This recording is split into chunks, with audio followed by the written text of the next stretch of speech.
Ketika Allah Subhanahu wa Ta'ala telah menetapkan seorang hambanya yang beriman, baik itu laki-laki atau perempuan, akan mengalami sakit, maka Dia akan mengirimkan 4 malaikat kepada orang itu. Malaikat pertama diperintahkan untuk mengambil kekuatannya, maka orang itu menjadi lemah tidak seperti biasanya.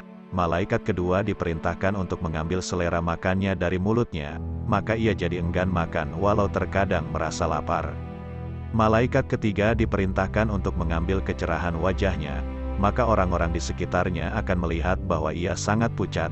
Dan malaikat keempat diperintahkan untuk mengambil dosa-dosanya, maka ia terbebas dari dosa, kecuali dosa yang berhubungan dengan hak-hak manusia. Ketika Allah Subhanahu wa Ta'ala menghendaki hamba beriman itu sehat kembali, maka Allah memerintahkan malaikat pertama untuk mengembalikan kekuatannya, dan ia akan berangsur kuat kembali. Malaikat kedua diperintahkan untuk mengembalikan selera makannya, maka ia akan senang makan dan itu membantu memulihkan kesehatannya. Malaikat ketiga diperintahkan untuk mengembalikan kecerahan wajahnya, maka kepucatan wajahnya berangsur menghilang dan kembali cerah seperti sedia kala. 3 malaikat itu telah selesai melaksanakan tugasnya dan tidak lagi membawa beban apapun. Tinggal malaikat keempat yang menunggu perintah Allah turun kepadanya sehingga ia tidak harus membawa beban seperti ketiga malaikat temannya itu. Tetapi perintah itu tidak datang-datang juga, karena itu ia memberanikan diri bertanya kepada Allah, "Wahai Allah, kami berempat adalah hamba-hamba-Mu yang patuh kepada perintah-Mu. Mereka bertiga telah Engkau perintahkan untuk mengembalikan apa yang mereka ambil. Mengapa tidak Engkau perintahkan aku untuk mengembalikan apa yang aku ambil dari hamba-Mu itu?"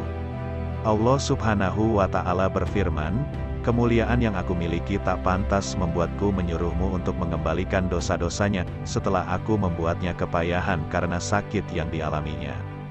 Malaikat keempat berkata, "Lalu apa yang harus aku lakukan dengan dosa-dosanya ini ya Allah?"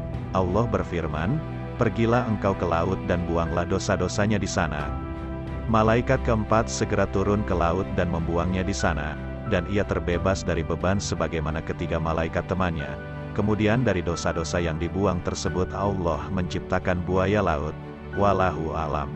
Kalau dalam sakitnya itu sang hamba mukmin meninggal, maka ia akan pergi menuju akhirat dalam keadaan suci, tanpa membawa dosa-dosanya, tentulah dikecualikan dosa-dosa yang berhubungan dengan hak-hak anak Adam lainnya. Hal ini mungkin salah satu penjabaran dari sabda Nabi Shallallahu Alaihi Wasallam, "Sakit panas sehari semalam adalah pelebur dosa setahun."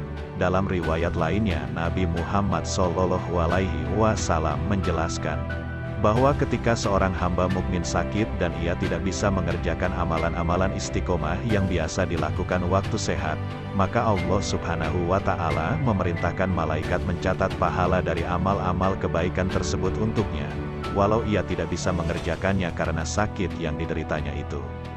Tentulah semua itu bisa terjadi jika sang hamba mukmin tersebut sabar dan ridho dengan kehendak Allah kepadanya, bukan justru mengadukan, memprotes Allah yang menghendakinya sakit kepada pengunjung-pengunjung yang menjenguknya. Dalam keadaan sakit tersebut, seharusnyalah seorang hamba melakukan ikhtiar untuk berobat atau ke dokter, tetapi tidak boleh meyakini bahwa obat atau dokter tersebut yang menyembuhkan penyakitnya. Maka ikhtiar itu ada batasnya. Setelah itu harus tawakal kepada Allah tentang hasilnya, yang mana tawakal tersebut tidak ada batasnya. Jangan sampai kita terjebak dengan berusaha, ikhtiar tanpa batas dan tidak pernah sempat untuk tawakal. Apa jadinya kalau kita meninggal dalam keadaan ikhtiar, sementara kita belum pernah atau belum sempat tawakal kepada Allah Subhanahu wa Ta'ala?